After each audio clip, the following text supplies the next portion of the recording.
Greetings, GameCola faithful, and welcome to the GameCola podcast. This is podcast number 141, nowhere close to being done, and I am your host and podcast commander, Joseph Martin. I'm Anna Bryniarski, GameCola's social media trash queen, and sometimes I do other stuff.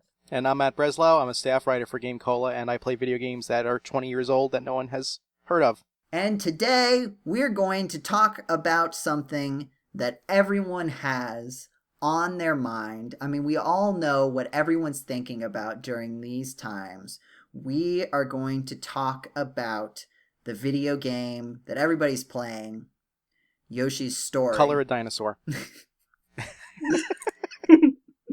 Coloring Yoshi's Story book. The Yoshi's Story coloring book that everyone is playing, where you color the dinosaur known as Yoshi. No, as you might have guessed, we have a lot to say about very cross animals. They're so mad, you guys. They're just mad at everything, and we're going to talk about it. Yeah. Both you, Matt and Anna, have been playing a lot of Animal Crossing New Horizons in the most recent of times. Is that correct? Oh, yes. That is very correct. Yes. If you want, for our non-cross animals in the audience, could you maybe give a quick summary of maybe like Animal Crossing history up to what this game is sort of specifically? Animal Crossing is a game where you are a human in a town. Off to a bad start, title-wise. With all the other villagers being animals. And there we go. There it is. And your entire life is making your house better, collecting stuff you don't need, buying clothes, finding fossils, fish, and bugs and donating them to the museum, and hanging out with people, and watering flowers. And just straight vibing. Just straight vibing. It's great. It's a good time. Yeah. New Horizons is the fifth main entry in the series in North America. It got its start on GameCube, and in North America, it got its start on GameCube at least. It got its start on the N64 in Japan, and it is one of the games that my friends and people that I've talked to about video games for the first time have always said is something that they fondly look back on. It's a very nostalgic game series for them, and anytime a new one comes out, they have to grab it because it's just reliving your childhood over and over and over again. Because it's a Nintendo franchise, it carries formulas through time, and things that are present in New Horizons have been in the series since GameCube. So fans new and old can, jump on the bandwagon and enjoy themselves. And I'm collecting fish all the time, and I'm catching tarantulas all the time. And that's what my life is right now. One of the things that I realized recently is that my sister and I actually own every single Animal Crossing. Together we own every single one, which I forgot that City Folk was a thing. Yeah. Because it was on the Wii, I think everyone forgets that City Folk was a thing. Yeah. Especially because it was basically Wild World Plus. Yeah. It has like all the same assets and all the same music. There's nothing new or special about it except for the city. But New Horizons is my favorite so far, I think. I liked New Leaf a lot because it introduced some fun stuff, but I think New Horizons is currently my favorite. Joe, have you ever played an Animal Crossing? Like any? Have you crossed any animals? My favorite Animal Crossing game is Stardew Valley. I'm going to take that as a no. No, I haven't played any Animal Crossing. I've been adjacent to it for a bit. A lot of my friends had New Leaf, and then also did Pocket Camp when that was sort of like the Animal Crossing thing for a while. Oh yeah, I forgot that was a thing. Yep. Because I downloaded it when it came out and I didn't like it, so I stopped playing it. So I'm definitely familiar with it. I was familiar with it sort of before through cultural osmosis. But I don't have any personal experience with the series, which will lead me to my first question, because what is new in New Horizons? Because I don't know how to tell you this, guys. The Horizon's been around for a while. It doesn't really change very much. It's kind of like the flat part of the Earth that you see in the distance.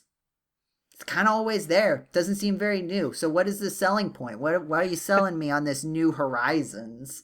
What is new about these horizons? I don't understand. So, one of the big things is that you can now kind of pick where everything is a big thing. Pretty much everything. You can choose your layout, like the layout of your island, which in the past it hasn't really been an island. You can pick where your villagers live. You can put things in, like you can put furniture outside, which is very new. You can craft things. Well, I think the biggest, I was going to say the crafting is probably the biggest noticeable difference. Yeah. This is the first Animal Crossing game to include crafting, which, to me at least, is a very welcome addition. It just feels very at home, despite the fact that in the past, the Animal Crossing series has not been known for its crafting, since there wasn't any. Yeah. And I feel like this is a good way to kind of keep people interested in the game. Whereas I played New Leaf for like years and then just stopped. Yeah. So I haven't played it since 2015. I was actually having a discussion. Yeah, I was having a discussion with a friend about the amount of control, which you were saying, which is strange because the previous installment in the series, New Leaf, sees you as the mayor of the town that you are an inhabitant of. And yet you have more control in New Horizons, where you're simply a resident, yep, than you have when you're the mayor in the previous game. Yep. So like they're doing everything they can to switch it up while still giving the player as much control over their surroundings as possible. And I think that that's also a welcome addition. One thing that is currently happening right now, if you are not time traveling, which I did mostly to get the Able Sisters clothing store. I did not. I do not time travel, but please continue. I know exactly where you're about to go. I got the Able Sisters store for two reasons. One, so that I could upload my amazing designs, which when I was real little and my aftercare had Animal Crossing, that was the only thing I wanted to do, was design clothes. To upload my amazing designs, but also so that I could talk to Sable and make her my friend. Aww. But right now what is happening is the egg event thing where everything has been replaced by eggs, and everyone on the internet is so mad because it's understandable. It's kind of annoying.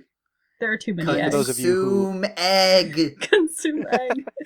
For those of you who may not be egg. So Animal Crossing has holidays because it follows the real timeline as long as you don't time travel. And by time travel, you mean like advance the clock on your Nintendo Switch device. Yes. So if you don't do that, then the game follows the exact time and date that you are currently playing. And time advances normally even when you're not playing. So because right now it's the beginning of April, in the real world, it's the lead up to Easter. And the analog to that in Animal Crossing is Bunny Day. And Animal Crossing has a trend of doing that with every holiday. On Christmas, it's Toy Day, and I think Halloween is Candy Day, etc. So right now, from now until April 12th, your town is being overrun by eggs in the place of things that would normally not be eggs, like fish. And fossils. Fish is the big one. Fish is the big one that has people upset. It's so I was watching. annoying. Oh yeah. I was watching Diana's stream. I think it was yesterday. Yeah. And she was trying. One of the things, like sort of in the background, was she was trying to get her fish streak up and catching eggs that look like fish to the point where they swim around in the water as a silhouette of a fish. There's no way for you to tell if it's going to be an egg or not. It doesn't count toward your caught fish goal. Like catching is, you have to catch a certain number of fish in a row without losing any, and it does not count as a caught fish if the fish was actually an egg. Yeah. Yeah, no, that's a big one. That and like fossils was really pissing me off this morning when I was playing. Because it's just so stupid. But the one thing that I'm happy about Bunny Day being around for is that lots and lots more presents flying overhead are appearing because of Bunny Day, and that makes it really simple to get the pop a bunch of balloons achievements. But yeah, one of my favorite things when I started playing, like not favorite, but one of the things I thought was funny when I first got the game was when you move onto this island, there are only 2 other villagers. And I felt so starved for contact because we were getting close to actual quarantine. Oh no. Yeah. Sorry, I'm actually playing the game and I just lost a bug that would have been real cool to get. Anyway, life is real sad. But I was so starved for human contact that I tried to keep talking to my villagers, and they kept going, "Hey, seeing you again. Is this island not big enough for us?" And I'm like, Oh "Please yeah. just be my friend." I've noticed that the villagers are a lot more sassy, even the ones that in previous games hadn't been so sassy. Yeah, And that I don't know if I like that or not, because I'm experiencing the same thing where I'll talk to someone for just the second time in a single day. Maybe like 4 hours have passed since the yeah. last time I said anything. And they're like, whoa, we keep running into each other. What the heck's up? And I'm like, whoa. No, yeah, that's exactly what's happening. But the thing is, in the first Animal Crossing, some of them were just downright mean. The second one in Yeah. Wild World, there were some villagers who were like mean enough that I almost cried because I was 12 and like, that's so mean. Why are you being so mean to me? City folk, don't remember. New Leaf, everyone was like just really nice all the time. So I think they've kind of Yeah. mellowed out to a point where it's kind of just like everyone's pretty chill for the most part, and like they get a little sassy, but it's not as bad as it used to be where everyone was just mean. Or maybe I'm Yeah, just a real lot of the sensitive. more mean villagers are now just kind of labeled as like gruff, I guess. Yes. Like they're still nice and sweet to you, but they're like brusque about it, and they're they're a little more blunt Yeah. than the other villagers. But they used to be just straight up like, I hate that shirt and I hate you. Yeah. Matt, what's your favorite kind of villager? Oh god. See, this is difficult because, well, my favorite villager in general is Pierce. I love him. Oh, I love But Pierce. I think I like the preppy villagers the most. Yeah. Even though Pierce is my favorite and he's not preppy. I don't know. There's just something about them. I don't know. I love them. I have Bianca in my town right now on my island, and she's probably my favorite villager that I've got right now. She is just a total prep, and it's amazing. She's very funny, and she makes up words when she can't think of like how to process her emotions. Oh, it's so good. That's a mood. For those who aren't familiar, when you say favorite type of there are different villager, there are different personality types. My favorites are every single female villager, and then like the the snack boys. Oh yeah, the guys they just want to eat. Yeah, and then like the athletic ones, the ones who aren't gruff, but they're like the athletic types. Yeah. Because they're always very much like bros, and I love them. Yeah. How are these categorized in game? Because I'm pretty sure Snack Boys is not what it's called. I'm pretty sure Snack Boys is accurate, though. Is it? There's accurate and now. there's can. Snack Boys. Anyway, I will say, to Anna, to your credit, it's evocative. Alright, so for the males, there are cranky, jock, lazy, and smug. And then for female, there's normal, preppy, snooty, and uchi, which is like, I think it was described to me as like big sister. Like older sister type. Is that right? Yeah. I like those ones a lot. But I guess lazy is the snack boys. Uchi is the umami of people. Now, see, the game never tells you these personalities by name, so you have to extrapolate based on the way that the villagers act and how they speak. Yeah. Okay. And it also has something to do with their voice, because every animal has a distinct voice. Even though there's no voice acting in Animal Crossing, there's just like technobabble. Mm-hmm. The voice of their technobabble also hints at what their personality might be. Oh wow, I just jumped over a pond. That was fun. But yeah, those are my favorite kinds of villagers, but you can also do these fun things where you just try to get rid of them, which I've never done. Yeah, trapping them. I never have either. I guess trapping them is big. Well, I'm the type of player who I can't choose rude dialogue options, so I'm not gonna try to scare a villager away. There are some people who are absolutely terrible to their villagers. They are. It's so sad. Yeah. Twitter Animal is like Crossing to full me of is this. like happiness embodied. Like, how can you be so mean? Like, if I get There's a villager I don't want, I deal with it, because that's how real life works. Yeah. Also, I can't be mean to them. you don't complain to the whatever Isabel's job is. What's her job in this game? Oh, I don't know. She's like the admin assistant to Tom Nook. You don't complain to the government about your neighbor and then they disappear off the face of the planet. Well, That's not how it works. But there, in Animal Crossing, you totally, like, if you walk up to Isabel, you sit down at her desk and she's like, "What can I help you with?" And one of the first options is, "I need to talk about a resident." They've been a real problem lately. It's like, what? You can be like the options are like something that they said or something that they're wearing. You can just be like, I don't like what this person is wearing. And Isabel's like, I had no idea that so-and-so was dressing so indecently. And then, like, the next day you'll be wearing that shirt and she's like, "Oh, hey, how's it going?" Yeah, I don't like it. It makes me sad as a person because I like all my people. I don't know. Yeah. I don't have a problem with really any of the villagers. There's two types of people who play Animal Crossing. Type A, which is represented well here on the podcast, is I love all my villagers and I would never hurt any of them on purpose. And there's the other type of Animal Crossing player, which is like, I need this mouse to leave immediately. I hate his shirt. You pretty much hit the nail on the head. And also the rest of him. I hate everything. I mean, I'll be honest. There are some ugly villagers. Like, like, they're still cute, but they're also ugly. That doesn't make sense, but it kind of does. I'm sure Anna knows what I'm talking about. Yeah. No, I get it. Like Pietro.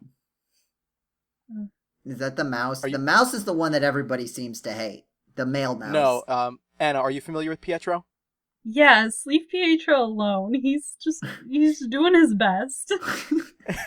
So he's what I would consider ugly cute. I like him. He's cool, but he's just so, like, unfortunate.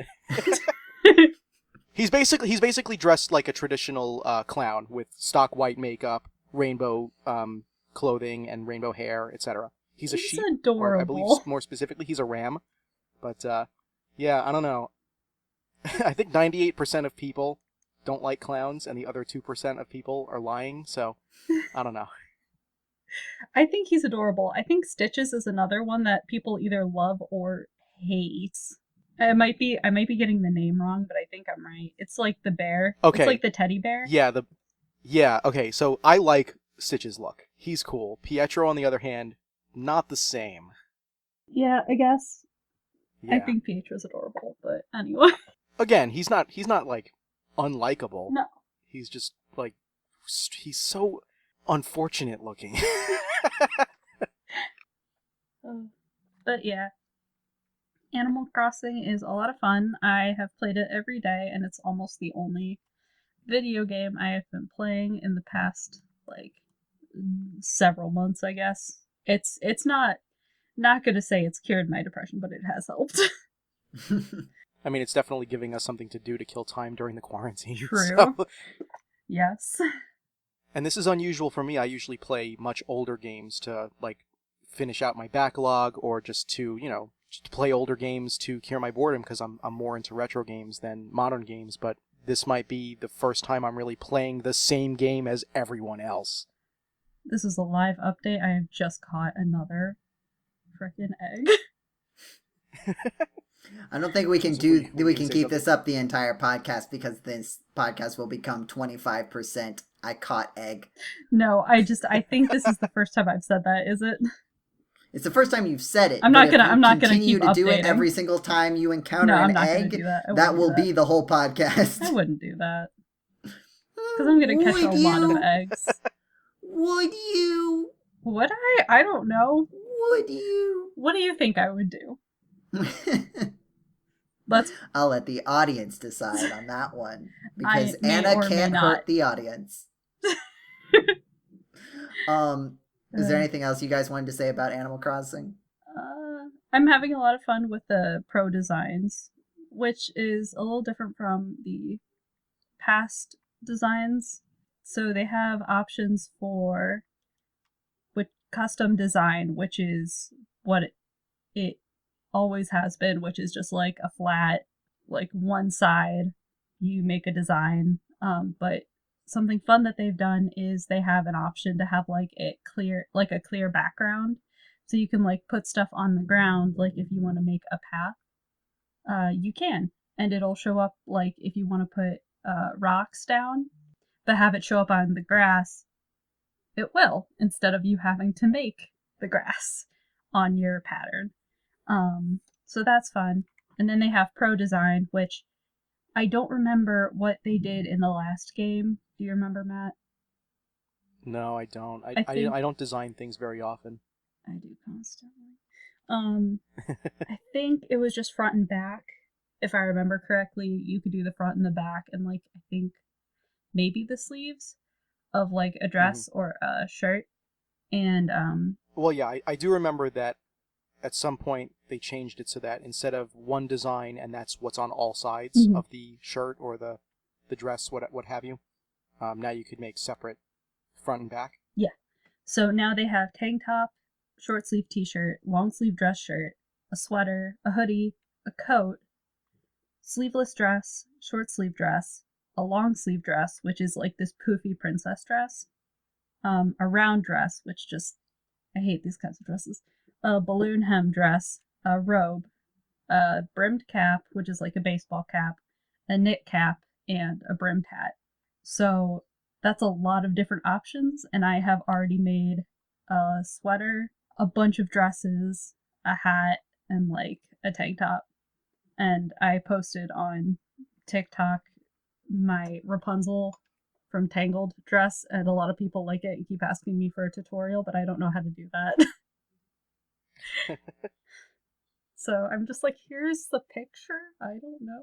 I guess the other thing I wanted to talk about, which I'm surprised it took them this long to do it, but the amount of inventory space that you get in New Horizons is staggering, especially compared to previous entries in the series. Absolutely. Because in the original GameCube Animal Crossing, you have 15 spots for inventory, and that's it.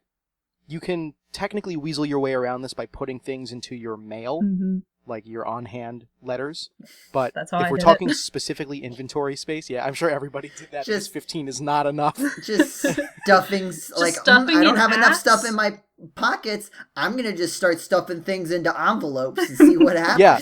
I'm just going to put this exactly how in my mail real quick. Give me a sec. So then in Wild World, still 15 slots, and it's the same with City Folk. And then in New Leaf for 3DS, we finally got an upgrade with 16 slots. Yep. And now in New Horizons, you start with 20, but you can upgrade to 30 and then again to 40. Yeah, which is probably the biggest quality of life change in the entire series. Yeah. Like, I do have a few complaints about the game, mostly about just the having to craft things constantly for tools. Yeah. That's my least favorite thing. Especially when there is a rock every day that if you hit it, and this is something I know at least from New Leaf, I don't know if it was in the other games, but if you hit it's in every Animal Crossing. If you hit the rock multiple times in a row, it will give you more and more money. And if you miss the streak, like if you stop hitting it for like a second and a half, it will stop giving you money. So if your shovel or axe breaks while you are hitting the money rock, it's tragic. It is a tragic day for you. Yep. But the same thing is now happening with resources, where if you're doing like, if you're hitting the rock to get rocks, clay, or stone, clay, or mineral. Mineral. I got 1 gold so far, and that was pretty great.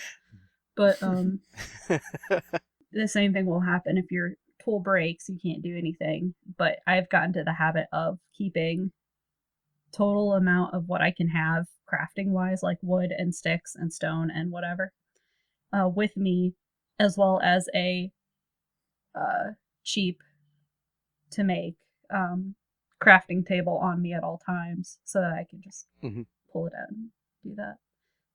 Yeah. Oh yeah. So it's one of See, those. that's actually smart. It's a tiny annoyance, but it's still like enough for me to be like, ugh. I have a few other complaints, but they're not like huge. It's stuff like the islands that you can go to where it's like just a random island. It's not Oh, the another mystery islands. Yeah. person's, it's a mystery island. I keep getting sent to ones with the same fruit that I have, which isn't a big deal anymore because I have friends who give me their fruit. So I have all the fruit Right. now. But at the beginning, I kept getting sent to islands with apples, and I was like, why? Why have you done this? And it's just all so similar to your island that you already have, so there's no real reason for you to be going to these islands unless you want to catch tarantulas, which I Which I have haven't been been doing. there yet. I don't want You to haven't be there. been to Rancho Island? Infinite That's Rancho what we- Island? Rancho Island? That's literally what we've been calling it. Like my friend Tyler and I have been calling it like Rancho Island. We're the Rancho Ranchers. Gosh. Other dumb things like that. Anything to keep our minds active during quarantine. Welcome to Rancho Island. It is actual hell. Trouble on Rancho Island. But no, yeah, I don't feel a lot of need to go to these other islands if nothing's really going to be new. I feel like it'd be fun if there was a chance that, and I don't know if this is the case or not, if you can do this, but if you could go to an island and it happened to be winter or a different season, like that'd be cool. But Or if you could visit an island in another hemisphere. exactly, that's what I mean. Like that'd be so cool, Yeah. but we're not doing that. But it's not. Otherwise, the game as a whole is a lot of fun, and I love it a lot. And I haven't done terraforming yet because I haven't been cheating anymore yet. Here's when you say cheating, you're talking about time travel, right? Yes. So here's the question. Say like, God forbid that there is a day where you don't play Animal Crossing. Okay. Don't think about it too hard. My mind's already wanna- crumbling. Continue. Could you like treat the days that you have time traveled forward as sort of a save? So like you go back when you go back into Animal Crossing, you roll back the calendar that one day, so it's like you didn't miss a day. Because that's one of the things about Animal Crossing is that it makes you feel bad if you miss a day or if you miss a period of time. So you sort of have these days saved up in the bank so that if something happens, you can just not let time advance as it was supposed to, and maybe eventually you'll get yourself caught back up. Well, but see, that's assuming that you're ever going to stop time traveling in order to get caught back up, because most people who time travel are probably in like September right now, because That's they what I'm just saying. don't stop. You could not play for a month. If you get tired of it, take a break and then pick back up in actual September. September, a month away from April. You heard it here first. Exactly. Ogtember. We're in the nice month of Ogtember. Apevember. Yes. Good job. Well done. Yes. There's actually quite a divisive community of Animal Crossing players, because like before you were saying there's two types of Animal Crossing players, but in reality there are two types of Animal Crossing players: time travelers and non-time travelers. And it is very divisive. I have friends of mine who are like, "You're not time traveling, you goody two-shoes loser." And then the other half is like, "Hey, you're time traveling? Why are you cheating? You're supposed to enjoy the game like this. This is how you are mandated to enjoy this game." I mean, my opinion on it is basically, I don't time travel because what I get out of Animal Crossing doesn't require time traveling, and I don't want to because I don't think that it's necessary for the way I play. But I don't care if other people time travel, unless they're, like, bragging about it. People are like really separated on it, and the thing is, I keep seeing people telling other people to chill, but never people insulting the other people for doing what they're doing with their lives. Yeah. So, like, I'm just gonna continue living my best life while also having more villagers and also the Able sisters, while someone else can live their best life going at their own pace and not time traveling. Now, see, Which is Anna, what I do. That's unfortunate because you and Matt are now contractually obligated to fight each other about this. All right, Matt, let's go. It's impromptu All debate right. cast. Whoever wins gets to stay on the podcast. Okay, so I have a good time doing what I want to do, and I'm pretty sure Matt does too. So like, I think we're both pretty. Yeah, we're both winners. We're both So, winners. Joe, it looks like you lose the debate, so you have No, to leave we're the podcast. in charge of the podcast. I never said that. To be fair, I never said what would happen to the loser. I just said that the winner would get to stay on the podcast. Which means Turns that out Matt and I are now in charge of the podcast forever. No. Yep. It means that whoever That's right. loses also can stay on the podcast. All right, that's There were fair. actually no stakes. They were all fake, but that's media for you. None of the stakes are real. Ta-da. Stories are fictional. Everything is fake. Reality Everything's doesn't fake. exist. The only thing that's real is Animal Crossing, That's which all. you should buy right now for your Nintendo Switch machine. Have you guys heard about the Mario news that's sweeping the nation? So vaguely, I have no idea what's happening anymore. I think I know what you're talking about, but continue. So, and it's frustrating because I know that as soon as I talk about it, the We're gonna hear next real day, news. tomorrow, everything's going to be clarified. Yeah. But what the current state of affairs is that there was a rumor, a leak, perhaps, in some social circles, definition of it, that the next big thing from Nintendo is a bunch of new remakes for the Nintendo Switch for basically all of the Mario games that people like. Jeez. In effect, I am referring to Mario 64, Super Mario Sunshine, and the Galaxies, along with a new Paper Mario game. This feels super made up to me. Yeah. It feels sounds like a super lot. fake. A lot at And once. And it's also like, first of all, there's been like nothing about new games. Like, ever since Animal Crossing came out, like, we have Xenoblade, which Diana and others like her are excited about, and I'm happy for them, the Xenoblade remake. But other than that, there's, like, Breath of the Wild 2 at some point, and Metroid Prime 4 in 50 years. Yeah. So, there's, like, you think if they had something to tell us, they would have at least hinted at it in this most recent Nintendo Direct Mini, because even though it was a Nintendo Direct Mini, they do announce new stuff in there sometimes. They announced a Mario Tennis. I think Mario Tennis was officially announced in a Mini and stuff like that. So, I mean, obviously, with the whole situation with the virus and quarantining and stuff, E3 has been canceled, if you haven't heard about that. But Nintendo almost surely is still going to have their online presentation, because that's what they were already planning on doing, so it would not be hard. Doing that. And part of it makes me think that because of the whole virus situation, that maybe they want to be more careful about release dates. Like, they're still going to make the video games that they were planning on making, but their policy on how soon before a release date they bring it up may have changed based on waiting to see the trajectory of things. I think that may also be why the Nintendo Direct Mini was so late, because it's usually a bit earlier in the year when it comes out.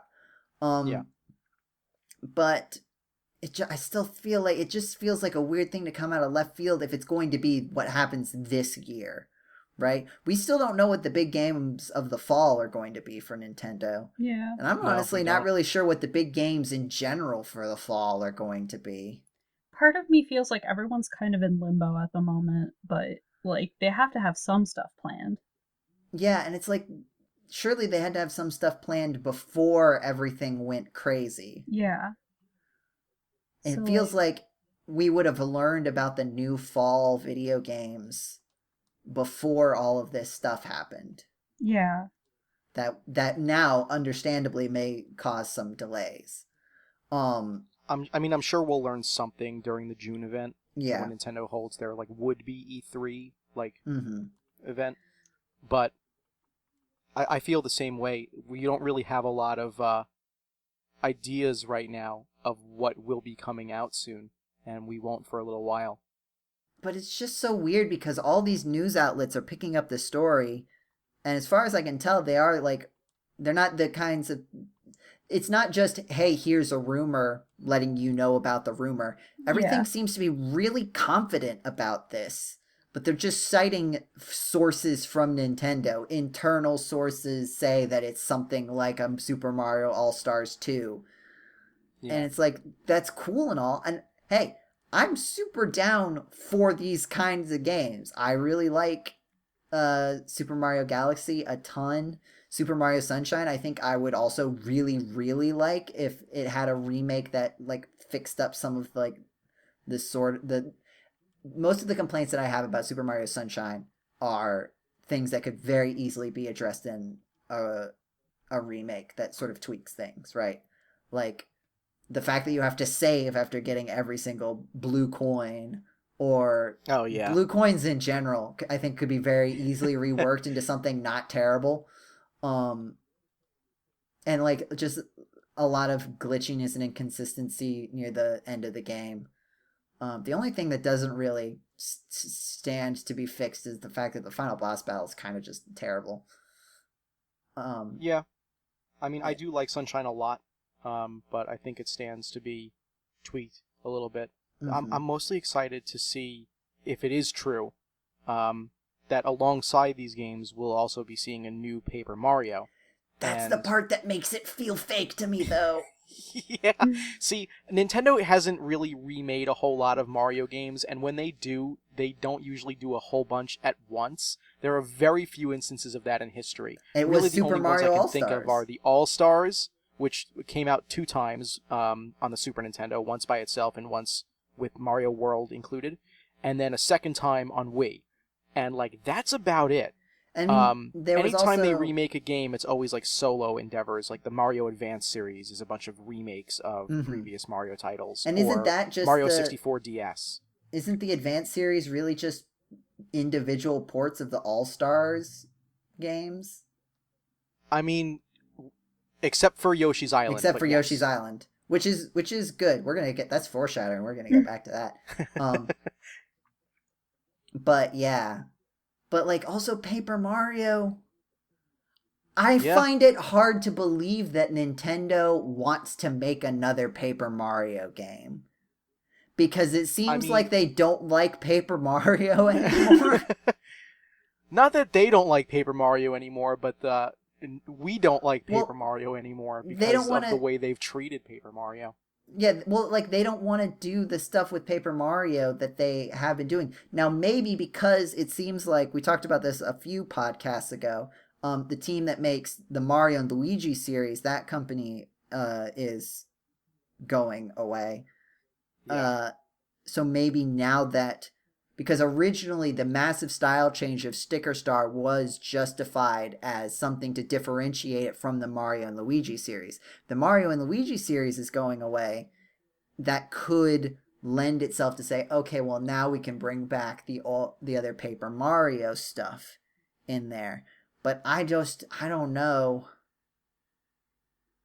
I just don't understand why Nintendo felt like they needed to change the formula, and I realize that I'm beating like a dead horse at this point, but everyone always talks about Paper Mario as like, oh, Paper Mario 1 is so good, and then Paper Mario The Thousand Year Door is like super so good, and don't play any others, because they're all bad. Honestly, and there's like 3 others! And honestly, like, I would have been cool with the Super Paper Mario spin. Like, there are major problems with Super Paper Mario, do not get me wrong. But I don't think the concept of an action RPG version of Paper Mario was fundamentally flawed. I think there was a lot of issues with the specific execution of it. Particularly, Super Paper Mario has a lot of... There is a joke, and it is in some other Paper Mario games, but there's a certain type of joke where it's like, haha, we either... This thing takes a long time, huh? Or, haha, this looks like it's gonna take a really long time, huh? Like, Thousand Year Door has a joke like that, at least one. Yeah. Where, like, the guy says, like, I'm sorry 100 times or something, and you have to click through it 100 times. He has to say, I love you 100 times. Or something like that. To his wife, yeah. Super Paper Mario has, like, a joke like that in every single chapter. to the point where Yeah. it's pretty obvious that they didn't get as much content in the game as they wanted and they had to pad it out. Yeah. Which is a legitimate problem if you don't like Super Paper Mario. I'm not arguing there. But it is not a fundamental problem of game design. It just had to do with that specific production. And honestly, I don't think when Paper Mario became unpopular, people did not like the new battle mechanics, but that's not the thing that people, as far as I can tell, liked about the original Paper Mario games. I did not hear a lot of people would complain about the new battle mechanics, but they would not complain about missing the old battle mechanics. Just that the new ones were bad. I think what the issue is there is, it's pretty much exactly what you said. Not that necessarily we wanted or needed the old battle mechanics, but or at least in my personal opinion, the newer battle mechanics just don't seem to lend themselves well to a game like Paper Mario, where it's a traditional RPG format and a traditional RPG kind of story, where you have to collect a certain number of items in a certain number of worlds that happens to be the same number as those items, hint, wink, Japan. So it makes sense that it would be a traditional JRPG format, which is exactly what Paper Mario 1 was, and exactly what Paper Mario the Thousand Year Door was. So when suddenly they change that up, and they want to recreate the battle system, it's not necessarily that the change is bad, it's that the specific change they made was bad. Mm-hmm. If they had changed it to be similar, but still, I guess turn-based with equipable items and things like that, it would still fit the build of what we expect out of a Paper Mario. Because I know that most of the fun that I get out of Paper Mario, aside from the witty dialogue and humorous situations, is the battle scene and the battle mechanics. And I like a traditional turn-based battle system. I'm a big fan of JRPGs. And that's something that I really do like about Paper Mario. So when they decided to change that, I was very disappointed. And that's fair, and I can see that. I think they could have made it work, though. Like, even, like, as I like this, and maybe I like this better, but this is also good, just in a different way. I think they could have made it work if they didn't immediately abandon it and do Sticker Star, which is, here's the most tedious parts of an RPG without any of the good parts. As in, here's a bunch of battles that there's no reason for you to do them. There's no reason. What do you get? You get coins. Guess what? You get 1,000,000 coins. You get stickers. Guess what? There's stickers everywhere. You can ignore all the battles. You don't get any experience points, so there's no point in doing any of the battles. And if there's no point in doing any battles, then why am I playing this video game? Yeah. And see, that was something that I appreciated about the first two Paper Marios. Because even though it was a traditional, Japanese role-playing game, it wasn't a traditional Japanese role-playing game in the same vein. Because even though you did get experience points, you didn't level up in a traditional sense. You got to select which stat you want to increase, and sometimes that stat wasn't even an inherent stat. It was, okay, now you can equip more items. So now, suddenly you can pick and choose which, in the games they're called badges for anybody who has never played a Paper Mario. When you level up, you can choose to increase your HP, which is heart points in a Mario game, your FP, flower points, which is MP in a Mario game, and BP, or badge points. And the more badge points you have, the more badges you can equip. And badges serve specific functions inside and sometimes outside of battle. And the more badges you have equipped, the more versatile and the more strategically you can play through the battle sequences.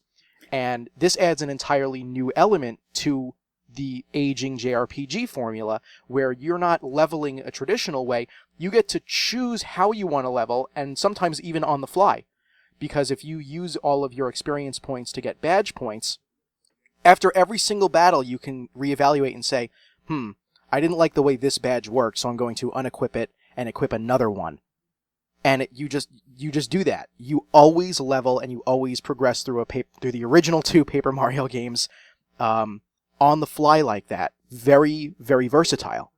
And other Paper Mario games since they did away with the whole experience thing, and they did away with the traditional JRPG format, you don't get to experience that sort of versatility and especially the strategy that goes into battling in Paper Mario, which isn't in other RPGs because you just level a very specific way. You gain a level in like a Final Fantasy or a Dragon Warrior, cool, here's your experience, you reached a certain level, all of your stats increase in a specific way based on a bunch of randomly generated factors, and then, you're off to do another battle in roughly the same way. It doesn't work that way in Paper Mario. You're always being strategic. It's always off-the-cuff decisions and on-the-fly badge equipping, which is something I love about it. And they took it out of my Paper Mario, man. Yeah, because even in Mario and Luigi, which is the closest sort of companion to that, like, you can influence which stats increase between the two brothers, but it's not nearly as specific a selection. And also with the badges, if you're having someone in the audience that's having trouble visualizing it, it's kind of not exactly like it, but like it's sort of like picking the moves that you have access to. That's one of the parts of the badges. Another thing is like there are certain passive abilities too that using badges gives you. So you're kind of like setting up your moves and abilities with the badges. They're all really specific for the most part, so it's kind of hard to give a blanket statement, but that's the basic idea if you're having trouble visualizing it. But that's the thing. I'm having trouble believing, circling back to the more recent news, that they've had this complete turnaround in their idea of how to do Paper Mario, which would have had to be immediately after Color Splash. Which was, Color Splash was a more beefy Sticker Star. From what I can tell, it was better than Sticker Star, but not by much. It still had a lot of clunky mechanics that didn't really work. They were kind of just the worst part of RPGs in a similar way. So, like, they would have had to, if they're going to release a new Paper Mario game, like, this year, they would have had to have started immediately after Color Splash. And if it's going to be a good Paper Mario, they would have had to have this change of heart immediately after releasing the last Paper Mario to the point before they heard public opinion on it, almost. And I just find that hard to believe. And if I find that part hard to believe, it's wrapped up in all this other Mario news. And maybe I'll feel the fool in a month when we all know about the cool new Mario games. But it or just tomorrow, doesn't seem... as you say. Yeah, or tomorrow. Well, in a month is when I'm going to have to come back with my tail between my legs. Like, so, right, yeah, so in a month from now, September, man, nothing? Nothing? That was a great callback joke, and there was nothing? Hey, you cut out, my friend. Oh. Did you hear what I said? No. Did you gather what I said? I said it twice. I didn't I heard hear what it. you said, but it didn't register at first for whatever reason because you were speaking so passionately about it that I didn't realize you were going to make a joke. So it just so when you did, I just didn't process it. I said September in a month, September. I didn't hear any of that.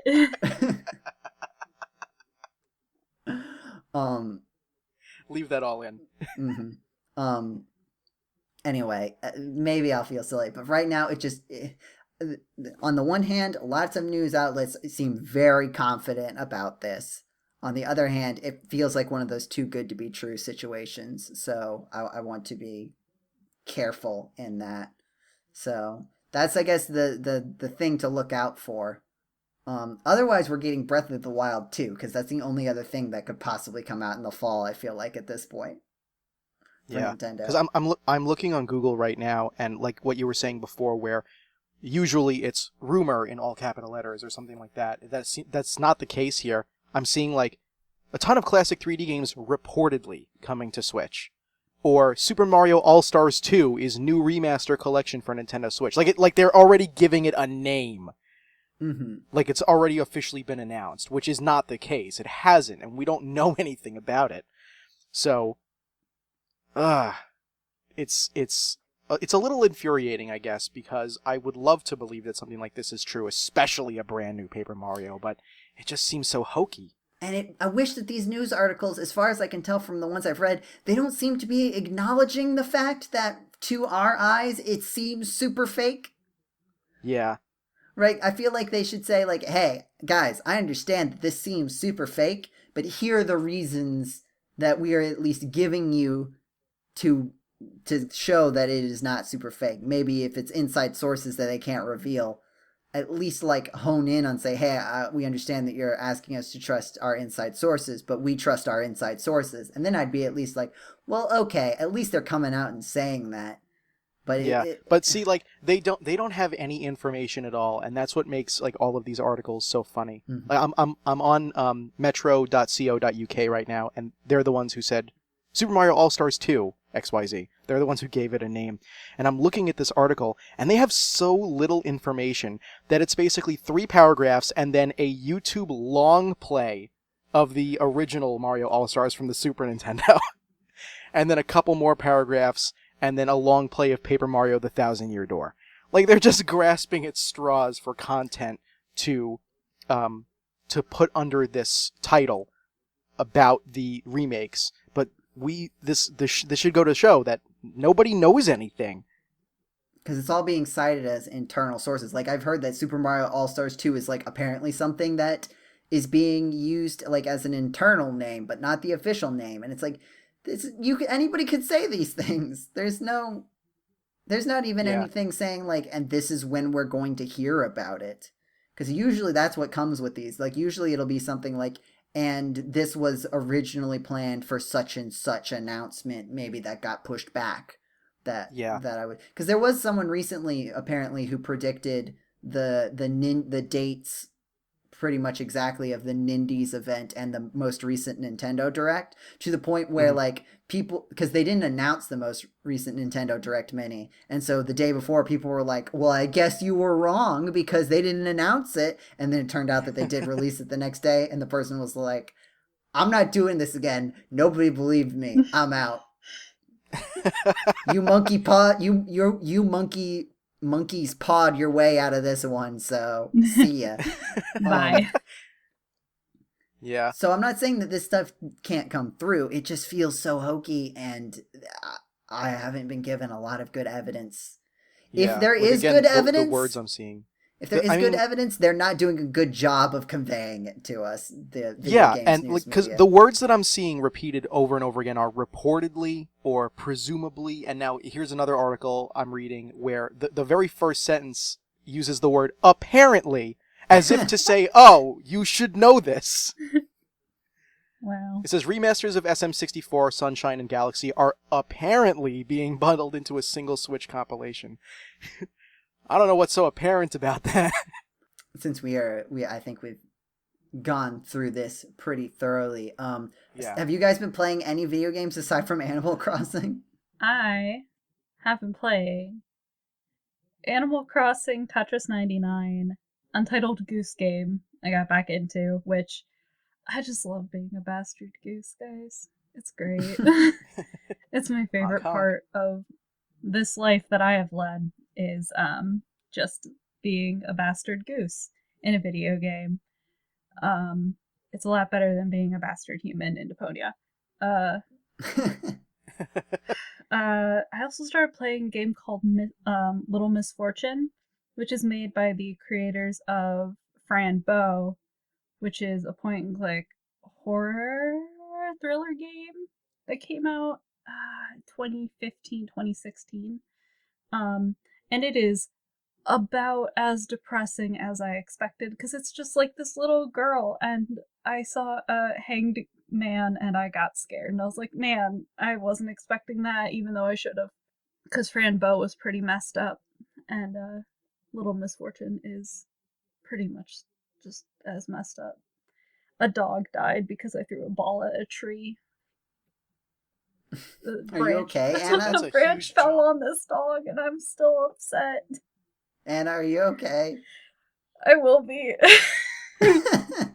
No, yeah, it's very much the very beginning of the game, like towards the very beginning of the game, it's just like, well, this is Little Misfortune, and she's going to die today, and I'm like, cool, great, I'm glad I'm starting this game. It's a very sad game. I love it though so far, even though it's made me sad. There was a hamster, and I think it was doing drugs. Man, Hamtaro's different these days. Oh no, I need to actually play more of this game so I can actually talk about it next month and how weird it is. I need to do that again where I just play games and rant about how weird they are. I'm looking forward to it. What about you, Matt? Have you played anything aside from Animal Crossing? I mean, besides Animal Crossing, I'm mostly just dabbling with playing online Switch games with friends, so I've been playing Tetris 99 also, and I've been playing a lot more Mario Kart 8 Deluxe, which, like, before quarantine, I hadn't touched in, like, a couple months, because there were always other things to do or to play. But now that we're all trapped inside with only our thoughts, I'm trying to see my friends as much as I can, and by see, I mean speak to on Skype or Discord, and, we share a lot of the same gaming interests, so we'll play Mario Kart a lot, and it's been really fun, even though I'm not always first place. But, I am in my heart, and that's what counts. Absolutely. But I'm sure that, once I've, paid off my loan in Animal Crossing and I've gotten through some of the goals that I wanted to set for myself, I'll start plowing through my backlog again. I have a lot of stuff that I want to play and finish. I haven't ever finished Final Fantasy II or Final Fantasy IV, for those of you who want the real title. I've played through almost the whole game, but I never actually finished it, so I think quarantine might be a good time to sit down and get that done. And, other than that, I'm just kind of sitting back and enjoying Animal Crossing. That's really what I've been spending most of my time doing. I have not been playing Animal Crossing, so I've had time for other video games. Not much. Obviously, also dabbling in a little Tetris 99, some Super Mario Maker, a little bit of Pokemon here and there. But a couple days ago, I actually went through Yoshi's Island on Nintendo Switch Online. I played Yoshi's Island a ton. It was like the first video game I had on the Game Boy Advance was from that Super Mario Advance series. Oh yeah. But it was Mario 3. But then the first game I bought with my own money was the Yoshi's Island entry in the Super Mario Advance series. And now I understand why you said foreshadowing before. That's how the foreshadowing works. So I played that game on the Game Boy so much. Because I'd go through and I'd replay levels and I'd replay the whole game. So I went through, I think I would play for like an hour or two every day for a couple days, and I made it. I went through the whole game. Trying to go quickly, so I wasn't trying to get like high scores and anything. With all the collectibles in Yoshi's Island. So it was interesting because that one is more closely based on the SNES version of Yoshi's Island, the original, as opposed to the Game Boy Advance version, which had a couple of other changes. Namely, the Game Boy Advance version uses sound effects from Yoshi's story for the Yoshi's stuff. And the way the other thing is the way red coins are handled. They both look different. So there's regular coins, gold coins, right? And in Yoshi's Island, some of the gold coins are secretly red coins, and there's 20 in a level, and one of the sub goals that you can have is try to get all the red coins in a level. There are subtle differences in how the red coins they'll turn red once you collect them, but before that, there's subtle little graphical cues that are easy to miss if you're just blasting through, but if you sit and look, you can tell. It's a little bit more obvious in the Game Boy Advance version. Yeah, they're tinted orange a little bit. Well, they're tinted orange in the SNES version a little bit too, but in the Game Boy Advance version, I think the orange tint is a little stronger, and it's more noticeable. They spin at slightly different rates. Mm-hmm. The graphic is a little bit more out of sync with the other coins. So they're a little bit easier to identify. But one of the things that I've actually ended up finding the most jarring was the control. Because Yoshi's Island has super fluid controls that I really like and I got really used to. But the difference on the Switch, at least, and maybe someone can confirm if this is an SNES thing, the make egg the I was thinking of the title, make eggs throw eggs. Yeah. The throw egg button is A. Yes. I am very used to the throw egg button being R, which I feel is Yeah. a lot more natural. It is also A on the Super Nintendo. Yoshi's Island is my second favorite game of all time, and I grew up playing it on the SNES, so I'm totally used to it being the A button. I was able to get used to it being R when I played it on Game Boy Advance, but, like, if you asked me off the cuff, hey, what button do you press to throw eggs in Yoshi's Island? I would say A. 100%. It just, for me, and I can understand, like, at the end of the day, like, which one you're used to is going to be the one that feels better. But I think, I don't know, it seems to me that it's easier to control the egg throwing when it's mapped to essentially a different finger than the jump and tongue buttons, right? I can jump, and I can very easily control how I am jumping and control what I am doing with my egg throwing on the Game Boy because they're two different fingers. You know what? I never really took the time to think about that sort of thing because I first played Yoshi's Island when I was in single digits, and I just got used to it. Mm-hmm. But I think I understand the validity of exactly what you mean. Like, it would be easier. Now I'm even thinking about it. It is easier in the Game Boy Advance version to jump and throw an egg because you're using two separate fingers. I'm just so used to being able to roll my thumb in that way since I've played Yoshi's Island since I was like 6 years old. Mm-hmm. So I found myself not using the egg throwing mechanic nearly as much, just because it was that little bit more difficult. And then, like, again, like, also managing, like, because it's not just jumping, like, you've got your tongue and you've got just having those three buttons be devoted to one finger was a little bit weird for me. Not completely unmanageable, just, that was just, of all the things that I was doing, that was the most jarring of the difference between the two types. But it was fun. I mean, Yoshi's Island is a good video game, so. Oh, it's so good. Yeah. I mean, like I said, second favorite game of all time. I won't go further than that because we'll be here for another hour, but yeah. No, it's so good. No, it's definitely up there. If it's not still my favorite, it certainly was when I was younger, and it's certainly still up there. Mm-hmm. That same cousin I stole the Hamtaro game from had it, and I almost stole that one too. That's a good game to steal. Yeah. I forget that you're a thief in real life too, Anna. I was so young. It doesn't matter. The apple doesn't fall far from the D&D, huh? I only have 2 rogue characters. One of them isn't even primarily a rogue. I don't think the question is how many rogue characters you have. I think the question is how many steals do you have in real life, Anna?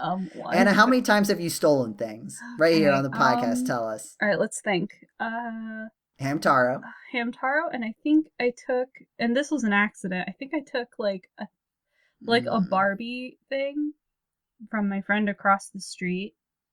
I think I gave it back, but I don't remember.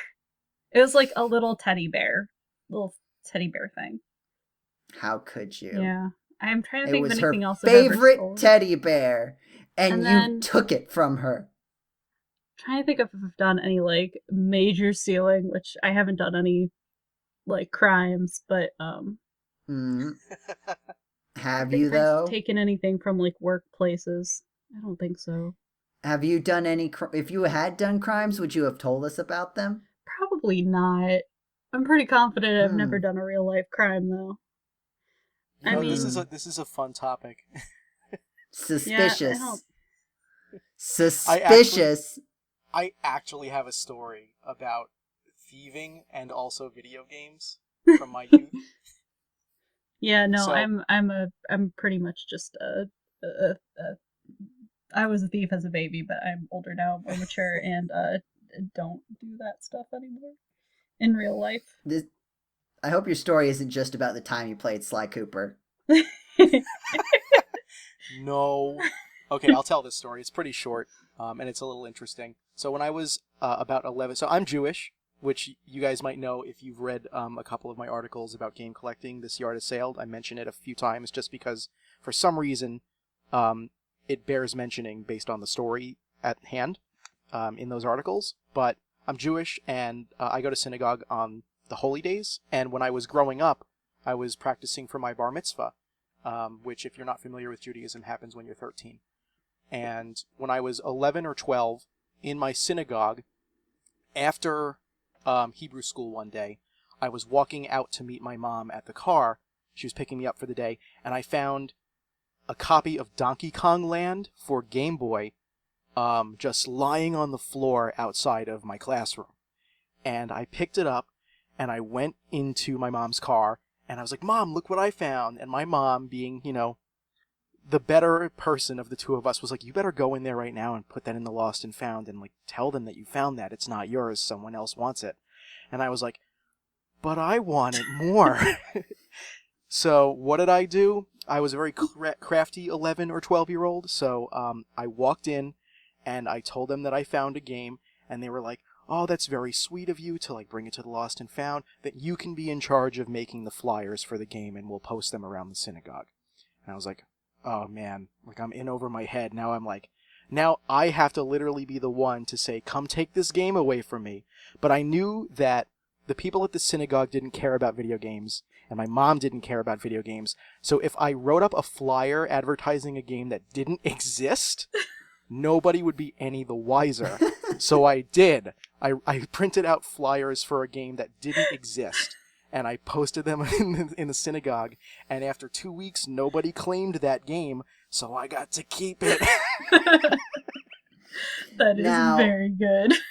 Now, Matt, what would you have done if some game collector had seen those flyers and been like, whoa, this secret game that no one's heard about? Maybe it's some, like, weird bootleg or something, but that's got to be a rare find. I'm going to come in and see what this game is. Game collecting in 2003? Unheard of.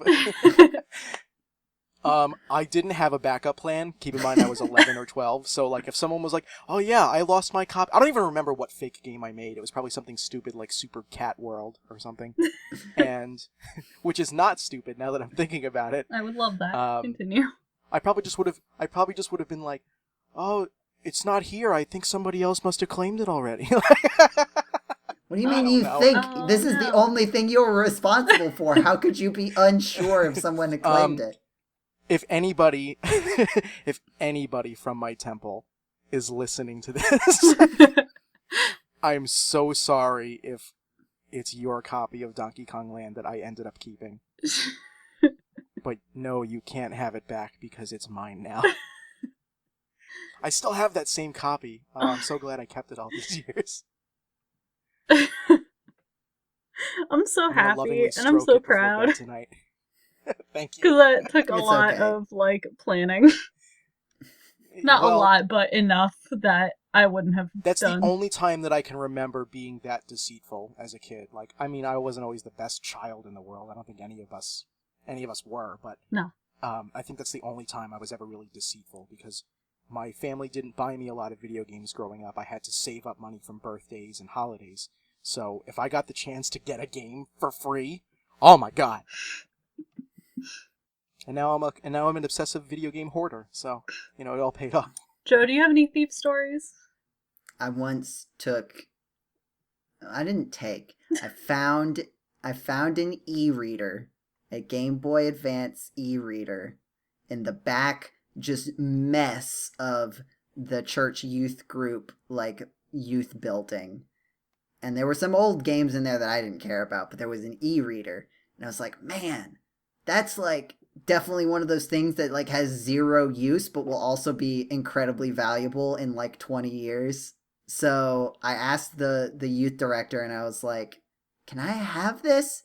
And she was like, I'm pretty sure that's been back there for, like, 3 years, and no one's come looking for it. So here's the deal. You can take it, but if someone comes looking for it before you, and you're still around, you have to give it back. And I was like, sounds good to me.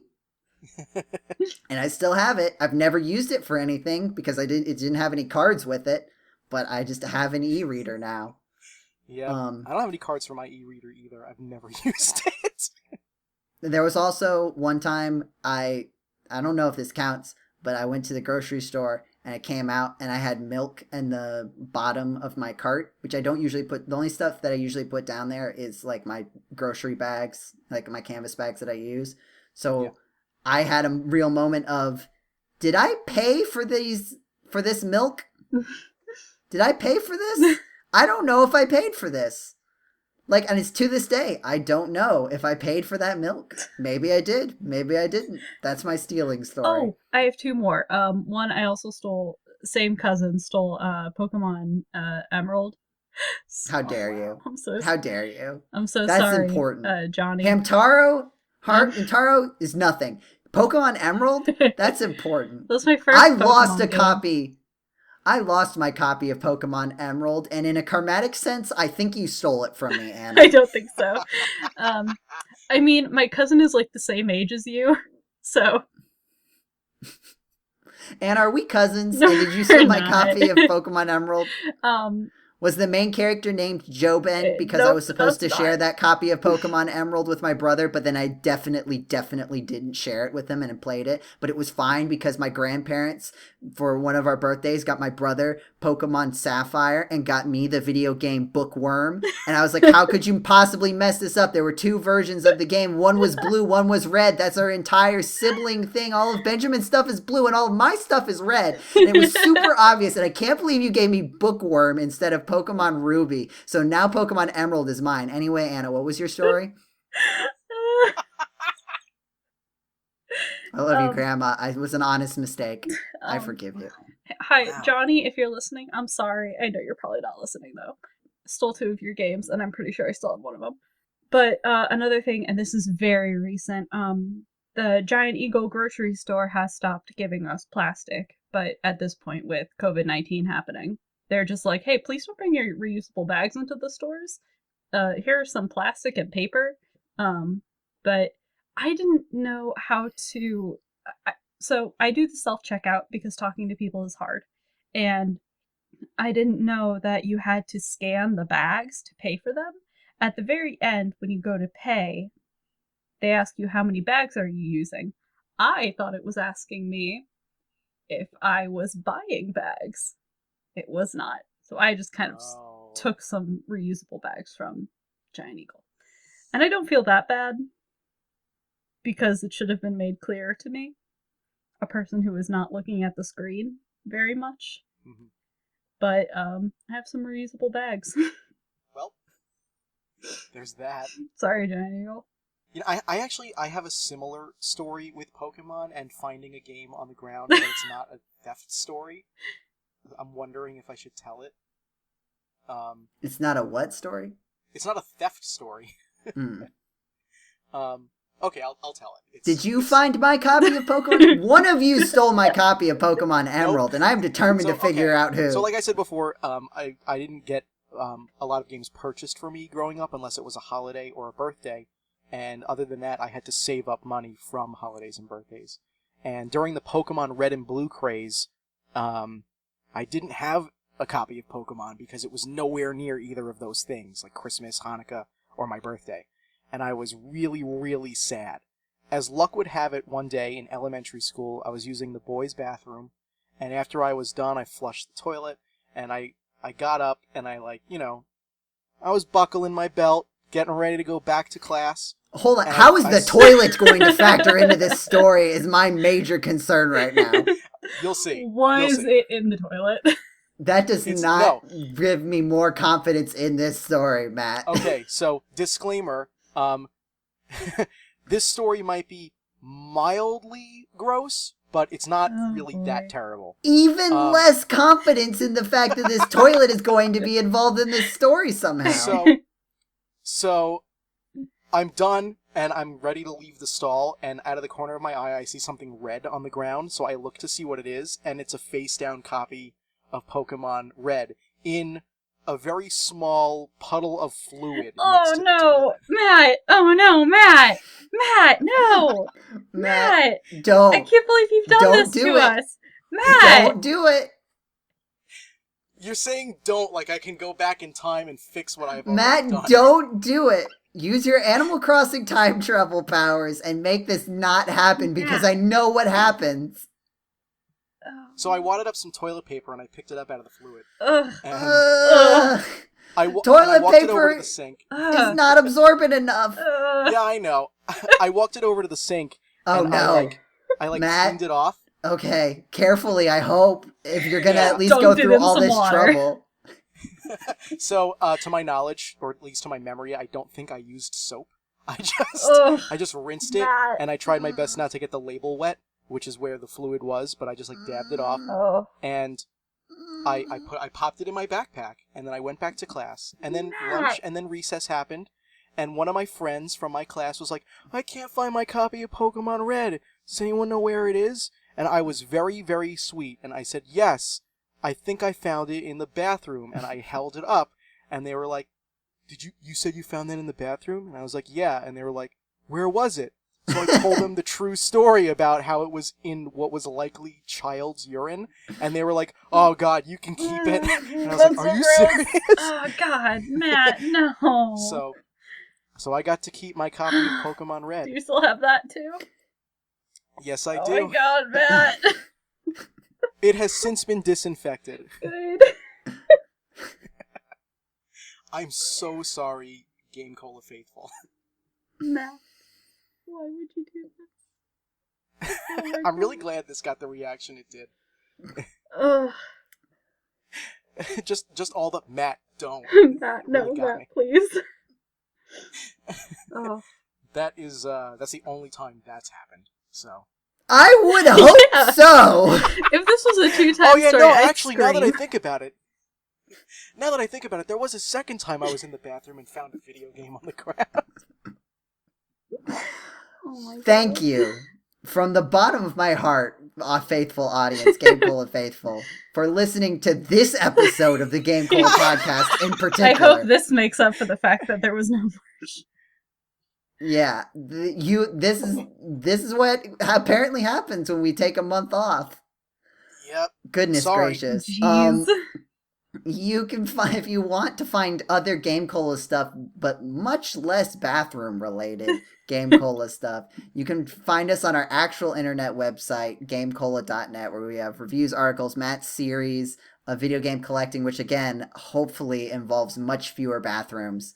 Not a single bathroom visit these past few months. Amazing, good. I mean, about video Can't games. believe that. Yeah, amazing, wonderful. You can also find video content from us on our YouTube channel, GC.net, the letter G, the letter C, the word dot, the word net. Anna, if someone is social media inclined, what should they do? You should find us on Facebook. We are GameCola on Facebook. Or you could try Twitter. We are at GameCola on Twitter. And if you want to join the Discord, you can find a link to that on the website or in our Twitter description. Additionally, along with the Discord, we recently put out our community Minecraft server. So if you go in the Discord, you can get the IP address for that, and you can come play Minecraft with us. It's been fun. We did a stream. We'll probably do some more streams on our Twitch channel, our Twitch channel, GameCola on Twitch. If you want to find something related to GameCola, you can usually just search GameCola and that thing, and you'll find it. So we did some streaming on Twitch. We'll probably do some more with the Minecraft server with Twitch in the future too. What else? If you like this podcast, you make sure to subscribe to us on some sort of podcast thing, be that the Apple Podcasts, Spotify. You can also listen to the podcast on the YouTube channel. We've got other good shows like Hacks and Slash, where we read video game fan fiction of questionable quality, or the RPG Cast, where right now we're doing Secret of Mana. Anna is Harper and has a 6-pack. I am the Sprite, and I don't have a 6-pack yet. And if you like this podcast, one of the nicest thing you can do it, especially during this time where people have a lot more free time on their hands. Maybe they've gone through their whole podcast backlog. This would be a great time to let your friends know about episodes of the GameCola podcast that you like, whether it be Hacks and Slash, the GCPC, or the RPG Cast. It would really mean a lot to us if you would spread it by word of mouth. That's the coolest thing that you can do for us in these trying times. Is there anything else that I missed? Oh, if you want to send us a question, you can ask us on the Discord or send an email to podcast@gamecola.net, and I think that is all of the things. Yeah. Thank you again for listening. Have a wonderful time of day, wherever it is, whenever it is that you're listening to this. Stay safe out there, and we'll see you next month. Goodbye, everybody. Bye. Bye-bye.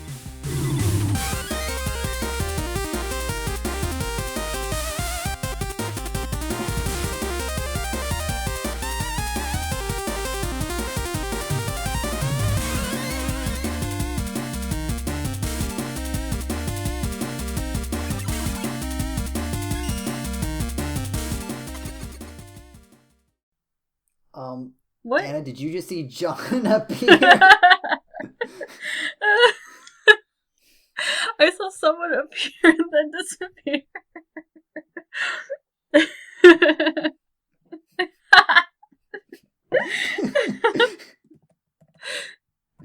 How did he... Hello? What?